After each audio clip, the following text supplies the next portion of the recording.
Hey guys, Codename J2 back with another video. So Rick and Morty is one of my favorite shows of all time, and it's a very successful show.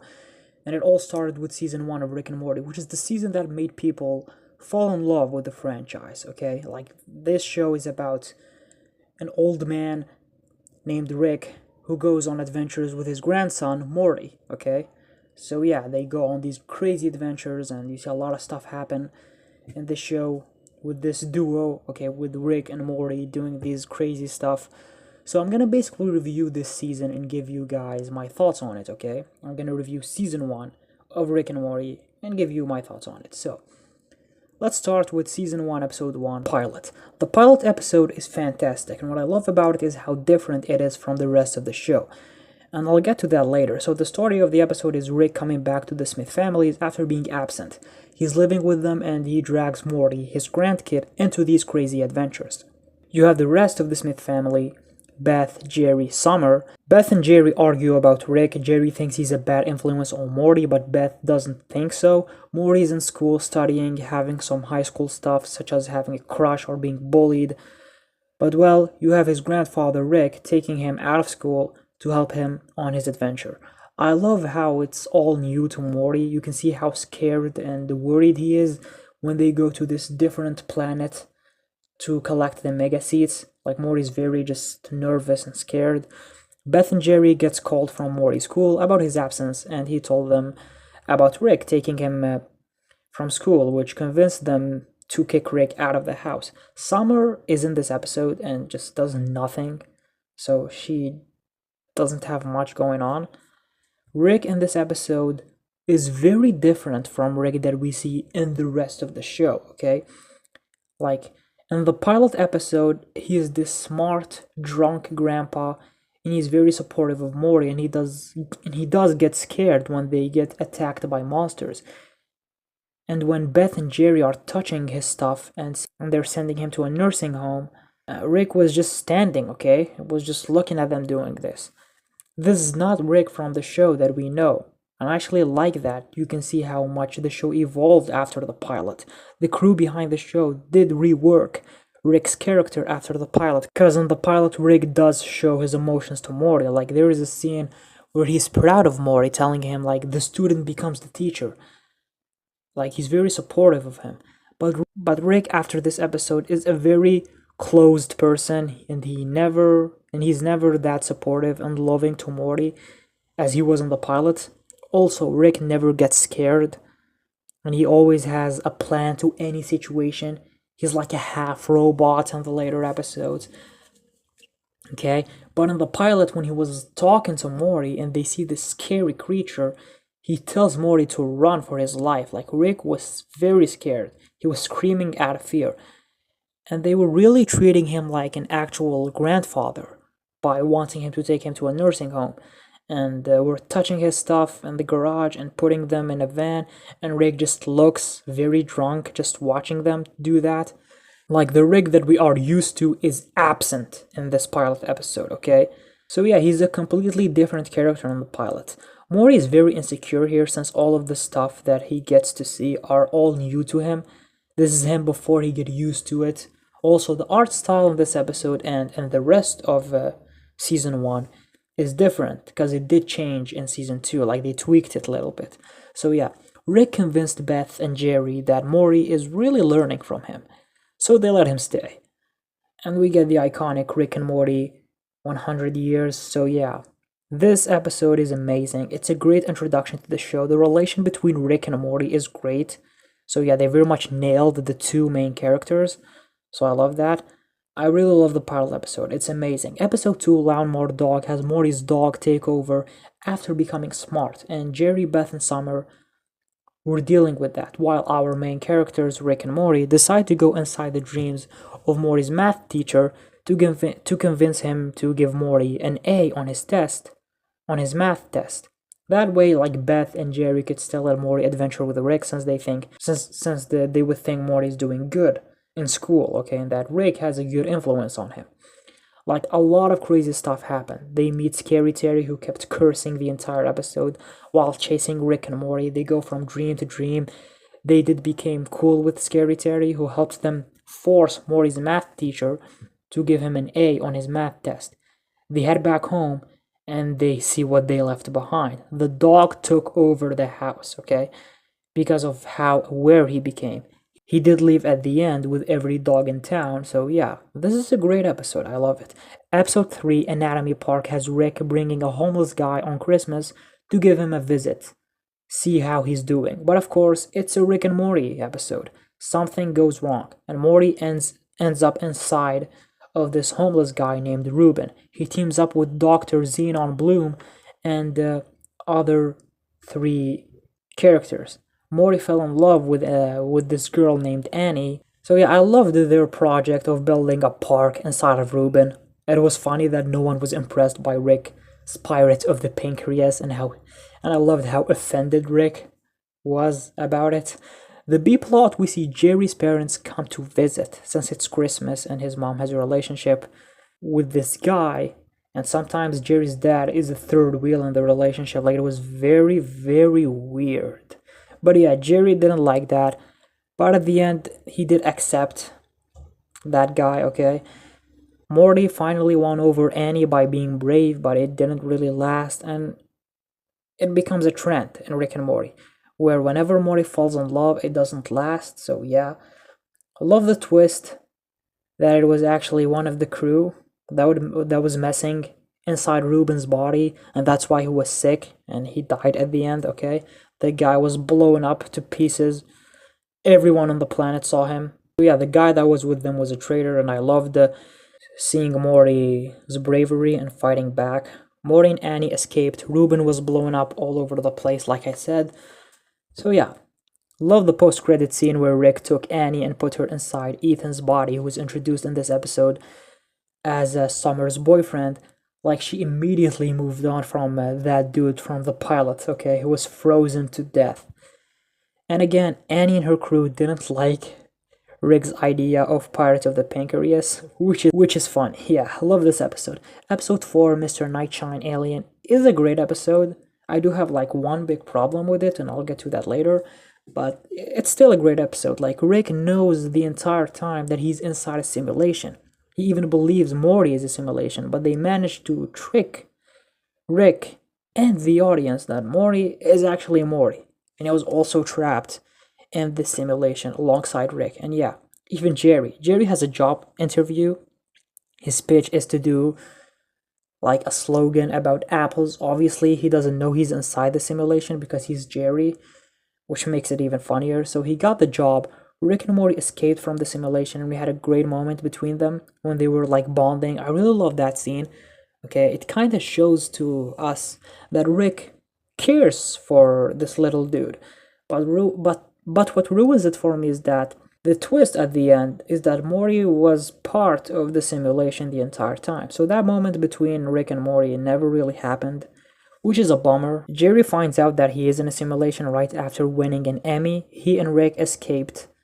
Rick outsmarted the aliens by blowing up all of them, since Rick was trapped in the first place because they wanted to trick him into giving them the formula for dark matter, and he gave them the wrong one. And the post-credit scene has Jerry pitch his idea again, and it got rejected. That was funny, okay? Like, I loved when Jerry told them, but it did work in a simulation, and I got the job, and they told him that, oh, but it was a bad simulation. That was hilarious. Episode 5, Meeseeks and Destroy, introduced to us iconic characters, the Meeseeks. I love that Morty finally snaps at Rick here. He wants to be in charge for their next adventure. The rest of the Smith family are having their problems, so Rick gave them a Meeseeks box. So let's talk about the A plot first, which is the Rick and Morty adventure, okay? They go to a village and Morty wants to help them by getting them gold from like the big guy at the top. They climb it, they ended up in jail, but they got out of jail in the most ridiculous way possible. My only con with the episode is that disturbing scene, like, we all know what I'm talking about.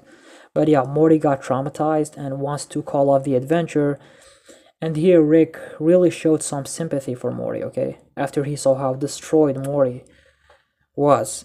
I really love that moment between them.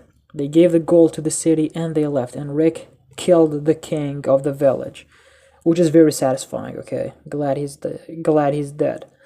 The B plot is all about the title of the episode. It's about the Meeseek stuff. Beth goes with one Meeseek, and after a talk, she thinks he's telling her to divorce Jerry. Well, that was very heavy. So yeah, like they're very much foreshadowing stuff here. Summer became popular in school, and we didn't see her in the rest of the episode. And oh boy, Jerry sucks at playing golf, and it just made the Meeseeks lose it since they have to finish their job and poof away. But with Jerry, it's impossible. And man, it got very dark very quickly with the Meeseeks wanting to kill Jerry since he went, on a date with Beth and he didn't finish his golf training. I loved how Beth helped Jerry with the golf, and the Meeseeks went away.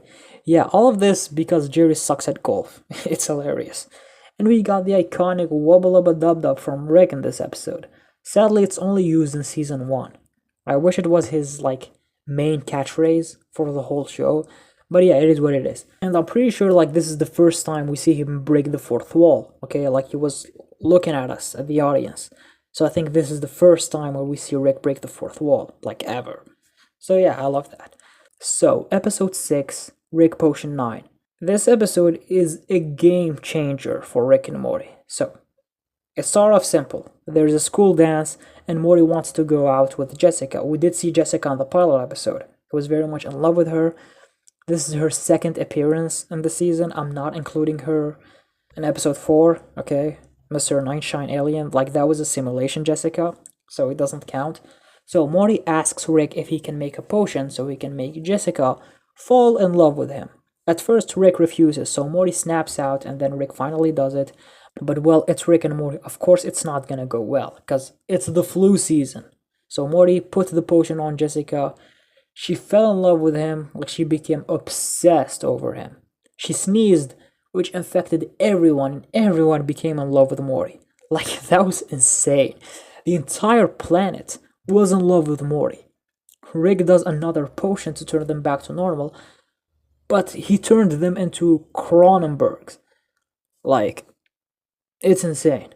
So the only way out of this one is Rick and Morty go to a different dimension where they actually did save the day, where they turned everyone back to normal, but they died. So our Rick and Morty replaced these versions of Rick and Morty, and they buried them and took their place. Now they are living with different versions of their family. Our Jerry, our Beth and Summer are still in the old dimension, and we have these new ones that are exactly the same, okay? And this is a big moment for Morty. He's just traumatized by what happened. Rick, he looks like he's used to it. But Morty, it just messed him up. The episode ended with Morty sitting on the couch and being traumatized. We get to see him look through the house. He sees Beth and Jerry arguing, okay? Look how it's exactly the same. It still doesn't feel right, okay? Beth and Jerry are acting like Beth and Jerry. Summer is like Summer, but it's just still traumatizing for him, okay? And we cut to the credits. We did get to see that Jerry, Beth, and Summer are still alive from the old universe, and they are actually glad about Rick and Morty not being with them. That's very messed up. They're not sure if they're dead or not, but they just don't care. Beth and Jerry didn't care about their own son. That's messed up. This episode is perfect. It really changed the show moving forward. So yeah, this is a jaw-dropping episode for sure. Episode 7, Raising Zorb, is my least favorite episode of the season. It's still great, okay? But it's not as good as what came before or what came after in this season. But yeah, Rick bought Morty, Morty ended up having a kid, and he named him Morty Jr. I loved Beth and Jerry's reaction to all of this, seeing Morty struggling, raising Morty Jr., while we get to see Summer go on her first adventure. She didn't do much in the previous episodes, okay? So this was a big moment for her. She tagged along with Rick on an adventure to try and find out where the baby came from. Really loved the chemistry between Rick and Summer. It was refreshing since we were just used to Rick and Morty. And Summer ended up saving their lives at the end. So I really like that. Like, Summer succeeded in her first adventure, so that was great. Even though Rick was doubting her the entire time. I love that. Morty was really trying so hard to raise Morty Jr., but Morty Jr. grew up so fast. Like, literally. He literally grew up so fast. Okay, I'm being serious. He caused massive destruction because of how bad his childhood was, if you can call it a childhood. So Morty and Morty Jr. made up at the end, and in the post-credit scene, Morty Jr. was on TV and he wrote a book of how bad Morty as a father is, and I thought it was hilarious. Okay, so yeah, great episode. They did avoid talking about what happened in the previous episode with Rick and Morty now living in a new universe, and that Beth, Summer, and Jerry aren't really our Beth, Summer, and Jerry from the previous universe, and that their previous universe got entirely ruined, so that was a bummer, but they finally addressed it in episode 8, Rick's Minute. This episode is so good, like, so good. It introduced to us the interdimensional cable, okay? And we got some great and hilarious segments on TV, like the trailer of Two Brothers. Like, the trailer was hilarious, and you can very much tell it was unscripted. It was all improvised, because Justin Roiland, one of the creators of Rick and Morty, alongside Dan Harmon, like, Justin Roiland was laughing about the title of the movie, because it's just called Two Brothers. That was very funny. Baby Legs and Regular Legs was hilarious as well. Fake doors, it was very funny. But you know what isn't funny? It's the B plot of the episode, because it's very serious. It shows Beth and Jerry's lives if they didn't get married. And when Summer tried to see her life, since Rick gave them those goggles showing their alternate lives, when Summer tried to see hers, she wasn't there because she wouldn't exist in the first place.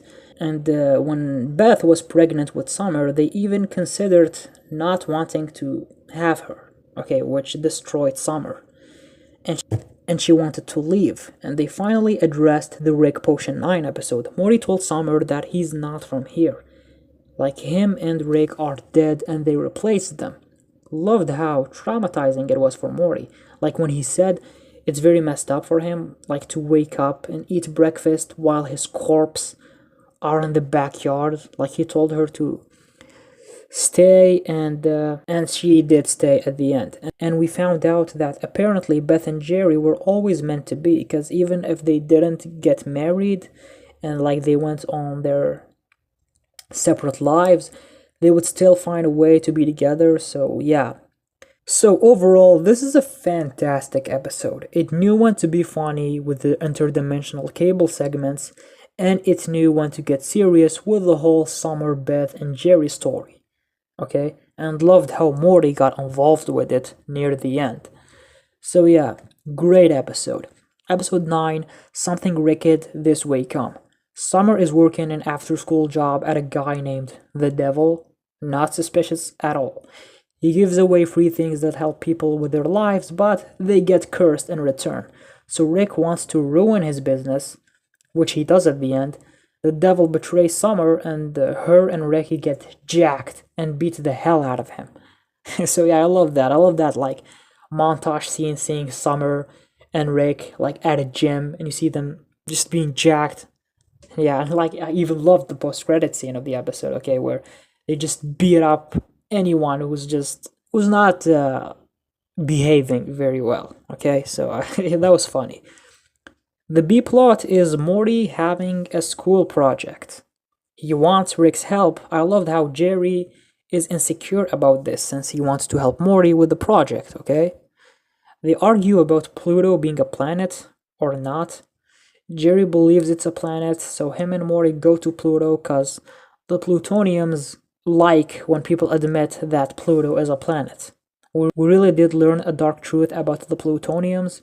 Morty told that information to Jerry, telling him that he has to tell them that it's not a planet, which Jerry does at the end. It was a great moment for Jerry, and we had a great scene with Morty and Jerry, okay, with Morty telling Jerry that Jerry is good at being Morty's dad. So yeah, I love that scene, and I love this episode as well. This episode also shows us how lonely Rick could get, which I really liked since we see him home alone loved how happy he was when he saw Morty, but like he didn't want to show it, which is classic Rick. Like if this is pilot Rick, like he would show his excitement for seeing Morty and he would drag him along into an adventure. So yeah, love this episode. Episode 10, Close Encounters of the Rick Kind, introduced to us a very important location with a lot of important characters in it, which is the Citadel of Ricks. Like, there is an evil Rick and an evil Morty killing Ricks across the multiverse and kidnapping their Morty, and our Rick gets blamed for it, even though he didn't do it. So they took Rick and Morty to the Citadel of Ricks, and we finally find out some great information saying that a lot of Ricks and Mortys assembled living in the Citadel so they can hide and defend themselves from the Galactic Federation. Our Rick is the only one who didn't join, so our Rick and Morty run away and they are being chased by the Galactic Federation. So Rick has to clear his name. There's a great scene in this episode about Rick and Morty at a restaurant talking, with Morty saying that their relation must be special since there's a lot of Ricks and Mortys, and Rick destroyed Morty by telling him that it has to be this way. The Mortys are like camouflages to the Ricks, basically human shields, which Morty didn't like, and the rest of the episode is Morty being mad at Rick because he didn't like his position and all of this. That was a great moment between the two, which I really liked. They get caught by evil Rick and evil Morty. Evil Rick basically wants some information from our Rick. He scans him, and we really get to see Rick's life. And when we saw his moment with Morty, like when he was holding a baby Morty and seeing him go on these adventures with Morty, Rick started crying. So yeah, Rick really cares for Morty, which I really liked. He just doesn't want to show it. Our Morty is revealed to be the one true Morty that saved all of them. So Morty saved Rick. Evil Rick is dead because all of the Mortys jumped on him. And the episode ends with Rick, basically clearing his name because now everyone knows it's Evil Rick. So Rick tells Morty that since he is the Rickest Rick, then Morty is the Mortiest Morty, which Morty really liked. But then something happened. Rick told Morty to not be cocky, because a cocky Morty could lead to big troubles, but he didn't say more than that. We get a scene. Evil Rick was never in control. He was puppeteered by someone the entire time, and it was revealed that his Morty was the one in control the entire time. Oh my god. This twist is insane. Like, evil Morty was the big bad of the episode the whole time. He was in full control the entire time. That's a jaw-dropping plot twist. Like, holy crap. It made me want to see more of this evil Morty. Like, I was hyped. It felt like for the first time in the show, we have an actual antagonist for this whole thing. So, I haven't talked about the B-plot of the episode, by the way, so let's talk about it. So the rest of the Ricks are at the Smith family's house, and Jerry befriends one of the Ricks that is nothing like Rick. He's Doofus Rick. And Jerry had a great time with him, and I really felt bad for Jerry. Like, they had so much fun together, and when Doofus Rick left, it was a sad moment for Jerry. But yeah, overall, this is an amazing episode. It's perfect, like, perfect. And I feel like it should have been the season finale, since Rick and Morty after season 1 is very known for having like a big changer, like lore heavy episode as a season finale, and episode 10 of season 1 should have been that too, since it's a very story driven and a very lore heavy episode. But we got an episode after that, episode 11, Rixie Business. It's a great episode, but it should have been the first episode of season 2, because the actual first episode of season 2 is a follow-up, so having season 2 start with a two-parter would have been great. Like, season 2 is the season that should have had 11 episodes, not season 1. Because episode 10 is a perfect way to end season 1. But yeah, it is what it is. Episode 11, Rixie Business, is a lot of fun. Beth and Jerry have to go on a Titanic trip that recreates Titanic the movie. Rick and Morty and Summer are told to not have anyone at the house, or else Morty won't go on adventures with Rick. Summer decides to throw a party. Rick does too. Morty's the only responsible one here. So we get introduced to some characters that will reoccur in the show. One of them is Bird Person, Rick's best friend, who would fall in love with Summer's friend named Tammy. She made a cameo in Me Seeks and Destroy, but like, yeah, her and Bird Person became a thing. Hope nothing wrong happens.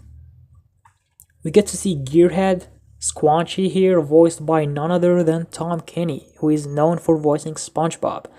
I had to bring that up because I talk a lot about SpongeBob on this channel, so I had to mention him at some point in this video.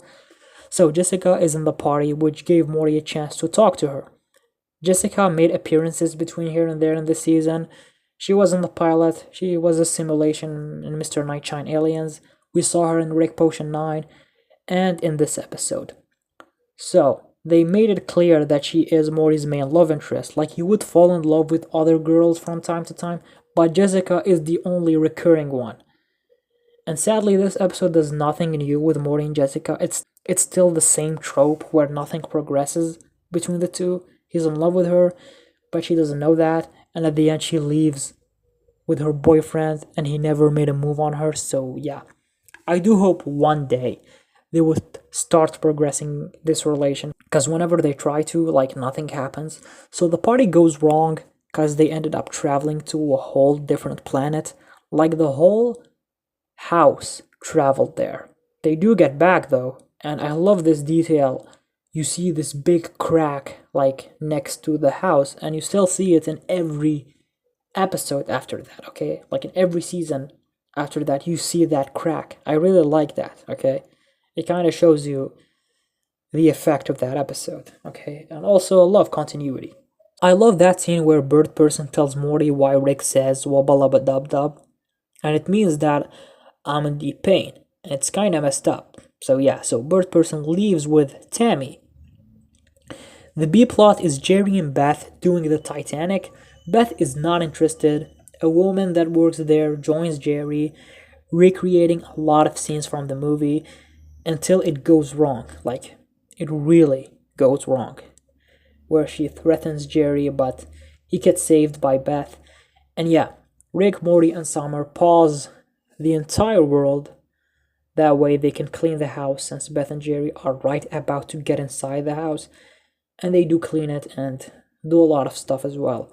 And the season ends.